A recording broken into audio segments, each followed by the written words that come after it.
एक पंडित ब्राह्मण के धर्म, आत्मा, ईश्वर और धम्म पर सवाल और तथागत गौतम बुद्ध के जवाब। धम्म मार्ग के परिचय के लिए इस वार्तालाप को पढ़ना बहुत उपयोगी होगा। गौतम बुद्ध से ज्ञान पाने या ज्ञान का मुकाबला करने की नीयत से बहुत से ब्राह्मण आते रहते थे। ऐसे ही एक ब्राह्मण पंडित का गौतम बुद्ध से निम्न वार्तालाप धम्म मार्ग के परिचय के लिए पढ़ना बहुत उपयोगी होगा। एक बार तथागत गौतम से एक ब्राह्मण ने पूछा, ब्राह्मण, आप सब लोगों को ये बताते हैं कि आत्मा नहीं, स्वर्ग नहीं, पुनर्जन्म नहीं, क्या ये सत्य है? गौतम बुद्ध, आपको ये किसने बताया कि मैंने ऐसा कहा? ब्राह्मण, नहीं, ऐसा किसी ने बताया नहीं। गौतम बुद्ध, फिर मैंने ऐसे कहा, ये बताने वाले व्यक्ति को आप जानते हो?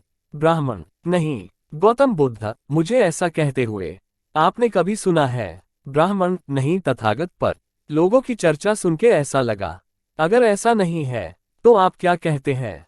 गौतम बुद्ध, मैं कहता हूँ कि मनुष्य ने वास्तविक सत्य स्वीकारना चाहिए। ब्राह्मण, मैं समझा नहीं तथागत, कृपया सरलता में बताइए। गौतम बुद्ध, मनुष्य को 5 बाह्य ज्ञानेंद्रिय है जिसकी मदद से वह सत्य को समझ सकता है। 1 आंखें, मनुष्य आंखों से देखता है। 2 कान, मनुष्य कानों से सुनता है। 3 नाक, मनुष्य नाक से श्वास लेता है। 4 जिह्वा, मनुष्य जिह्वा से स्वाद लेता है। 5 त्वचा, मनुष्य त्वचा से स्पर्श महसूस करता है। इन 5 ज्ञानेंद्रियों में से 2 या 3 ज्ञानेंद्रियों की मदद से मनुष्य सत्य जान सकता है।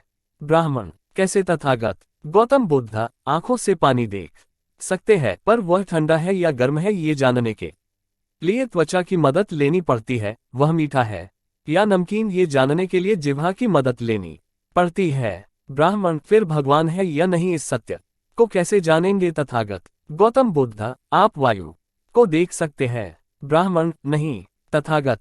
गौतम बुद्ध, इसका मतलब वायु नहीं है, ऐसा होता है क्या? ब्राह्मण, नहीं तथागत।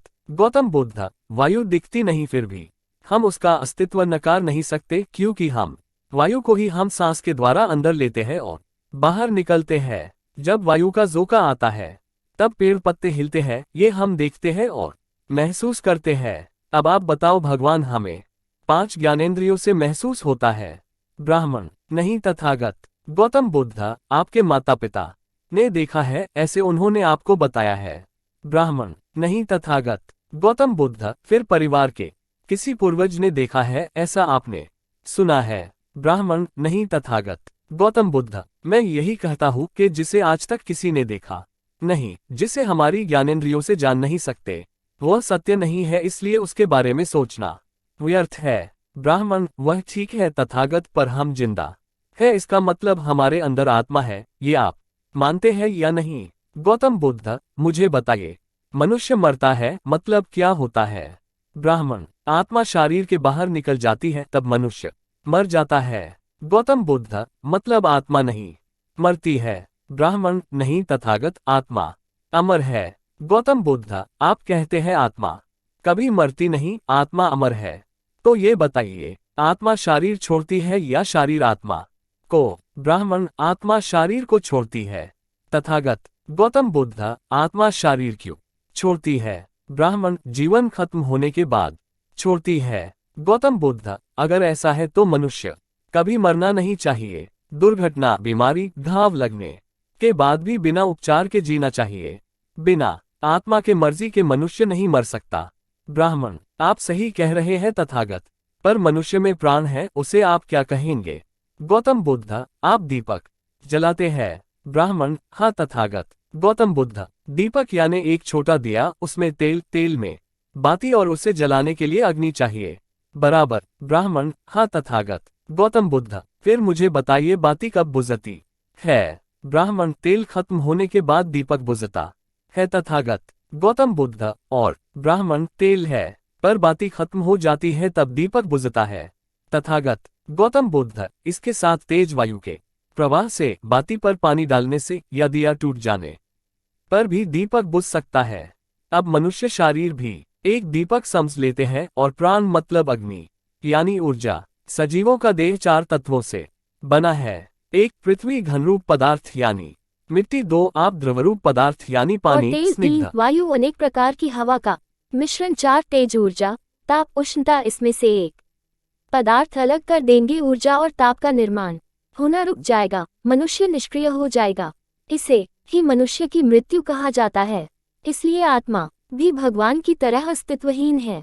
ये सब चर्चा व्यर्थ है, इससे धम्म का समय व्यर्थ हो जाता है। ब्राह्मण जी, तथागत फिर धम्म क्या है और इसका उद्देश्य क्या है? गौतम बुद्ध, धम्म का मतलब अंधेरे से प्रकाश की ओर ले जाने वाला मार्ग है। धम्म का उद्देश्य मनुष्य के जन्म के बाद मृत्यु तक कैसे जीवन जीना है, इसका मार्गदर्शन करना है। जीवन के सूत्रों को समझना और उनके उपयोग से जीवन से द्वैत दूर करने का मार्ग है धम्म। प्रकृति के नियमों की समझ और उसके हिसाब से जीवन के दुखों का समाधान का मार्ग है धम्म। प्रकृति की पूजा से धम्म नहीं, धम्म जिज्ञासाओं को काल्पनिक धार्मिक कहानियों द्वारा मारना नहीं, धम्म जानने का खोजने का नाम है, विज्ञान है। धम्म का आधार अनुभव है, आस्था या अंधभक्ति नहीं। धम्म जानने के बाद मानने में है, आस्था में नहीं। धम्म मानव को मानव और जीवों का सहारा बनाने में है। धम्म अपना सहारा खुद बनने में है, नहीं किसी देव कृपा के इंतजार में बैठे रहने में है। द्वैत दो प्रकार के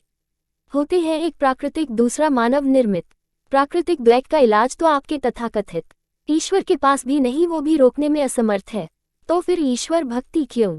धम्म मानव निर्मित दुखों का समाधान है। क्यों? हमारे जीवन में प्राकृतिक द्वैत एक तालाब के समान है, पर मानव निर्मित द्वैत समुद्र के समान। मतलब दुखों का सबसे बड़ा हिस्सा मानव निर्मित है, जैसे सामाजिक जातिगत बंटवारा, असमान आर्थिक बंटवारा, गलत राजनीति, गलत व व्यक्तिगत आदतें, बीमारियां, धार्मिक सोच, चलन और दमन आदि। धम्म का प्रथम सूत्र है, हर चीज से बड़ा है न्याय। तथाकथित ईश से भी बड़ा न्याय व्यवस्था ही धम्म है। क्या गुलामी और शोषण के बदले आप ईश्वर लेना चाहोगे? जन्म से मृत्यु के बीच सभी जीवों का जीवन सुखमय बनाना ही धम्म का अंतिम लक्ष्य है। ब्राह्मण, मैं धन्य हुआ, आपने मेरी आंखें खोल दी।